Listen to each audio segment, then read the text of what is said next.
ലേവ്യരുടെ പുസ്തകത്തിൽ നിന്നുള്ള വായന, അധ്യായം 9. പുരോഹിത ശുശ്രൂഷ. 8-ാം ദിവസം മോശ അഹ്റോനെയും പുത്രന്മാരെയും ഇസ്രായേലിലെ ശ്രേഷ്ഠന്മാരെയും വിളിച്ചു. അവൻ അഹ്റോനോട് പറഞ്ഞു, പാപപരിഹാര ബലിക്കായി ഊനമറ്റ ഒരു കാളക്കുട്ടിയെയും ദഹനബലിക്കായി ഊനമറ്റ ഒരു മുട്ടാടിനെയും കർത്താവിൻ്റെ മുമ്പിൽ സമർപ്പിക്കണം.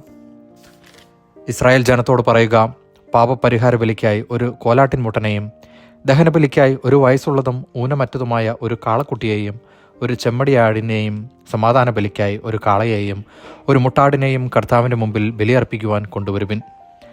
എണ്ണ ചേർത്ത ഒരു ധാന്യബലിയും അർപ്പിക്കുവിൻ. എന്തെന്നാൽ കർത്താവ് ഇന്ന് നിങ്ങൾക്ക് പ്രത്യക്ഷപ്പെടും. മോശ ആവശ്യപ്പെട്ടതെല്ലാം അവർ സമാഗമ കൂടാരത്തിൻ്റെ വാതിൽക്കൽ കൊണ്ടുവന്നു. സമൂഹം മുഴുവൻ അടുത്തുവന്ന് കർത്താവിൻ്റെ സന്നിധിയിൽ നിലകൊണ്ടു. അപ്പോൾ മോശ പറഞ്ഞു, നിങ്ങൾ ചെയ്യണമെന്ന് കർത്താവ് കൽപ്പിച്ച കാര്യം ഇതാണ്. കർത്താവിൻ്റെ മഹത്വം നിങ്ങൾക്ക് പ്രത്യക്ഷപ്പെടും. മോശ അഹ്റോനോട് പറഞ്ഞു, ബലിപീഠത്തെങ്കിലേക്ക് വന്ന് നിന്റെ പാപപരിഹാര ബലിയും ദഹനബലിയും അർപ്പിക്കുക. അങ്ങനെ നിനക്കും ജനങ്ങൾക്കുമായി പാപപരിഹാരം ചെയ്യുക. ജനങ്ങളുടെ കാഴ്ചകൾ സമർപ്പിച്ച് അവർക്ക് വേണ്ടി പാപപരിഹാരം ചെയ്യുക. ഇങ്ങനെയാണ് കർത്താവ് കൽപ്പിച്ചിരിക്കുന്നത്. അഹ്റോൻ ബലിപീഠത്തെ സമീപിച്ച് തൻ്റെ പാപപരിഹാര ബലിക്കുള്ള കാളക്കുട്ടിയെ കൊന്നു. അഹ്റോൻ്റെ പുത്രന്മാർ അതിൻ്റെ രക്തം അവൻ്റെ മുമ്പിൽ കൊണ്ടുവന്നു. അവൻ വിരൽ രക്തത്തിൽ മുക്കി ബലിപീഠത്തിൻ്റെ കൊമ്പുകളിൽ പുരട്ടി. ശേഷിച്ച രക്തം ബലിപീഠത്തിന് ചുറ്റുമൊഴിച്ചു.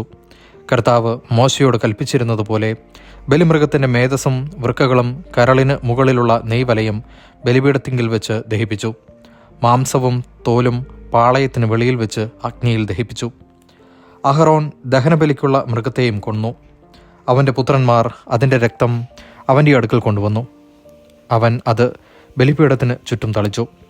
ദഹന ബലിമൃഗത്തിൻ്റെ കഷ്ണങ്ങളും തലയും അവർ അവൻ്റെ അടുത്ത് കൊണ്ടുവന്നു. അവൻ അവ ബലിപീഠത്തിങ്കിൽ വെച്ച് ദഹിപ്പിച്ചു. അതിൻ്റെ ആന്തരിക അവയവങ്ങളും കാലുകളും കഴുകി അതിനോടൊപ്പം ബലിപീഠത്തിങ്കിൽ വെച്ച് ദഹിപ്പിച്ചു. അതിനുശേഷം അവൻ ജനങ്ങളുടെ കാഴ്ച സമർപ്പിച്ചു.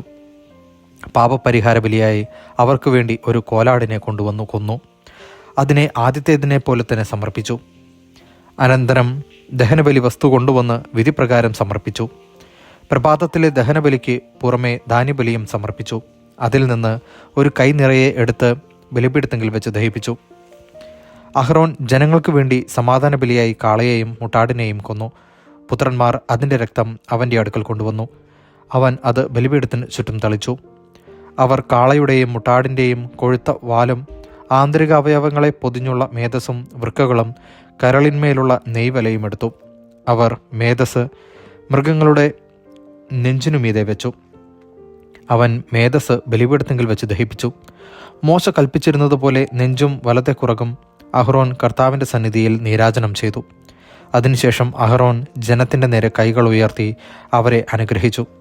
പാപപരിഹാര ബലിയും ദഹനബലിയും സമാധാന ബലിയും അർപ്പിച്ചതിനു ശേഷം അവൻ ഇറങ്ങി വന്നു. മോശയും അഹ്റോനും സമാഗമ കൂടാരത്തിങ്കൽ പ്രവേശിച്ചു. പുറത്തിറങ്ങി വന്ന് അവർ ജനത്തെ ആശീർവദിച്ചു. അപ്പോൾ കർത്താവിൻ്റെ മഹത്വം ജനത്തിന് പ്രത്യക്ഷമായി. കർത്താവിൻ്റെ സന്നിധിയിൽ നിന്ന് അഗ്നി പുറപ്പെട്ട് ബലിപീഠത്തിലിരുന്ന ദഹനബലിയും മേധസ്സും ദഹിപ്പിച്ചു. ഇത് കണ്ടപ്പോൾ ജനമെല്ലാം ആർത്ത് വിളിച്ച് സാഷ്ടാംഗം വീണു.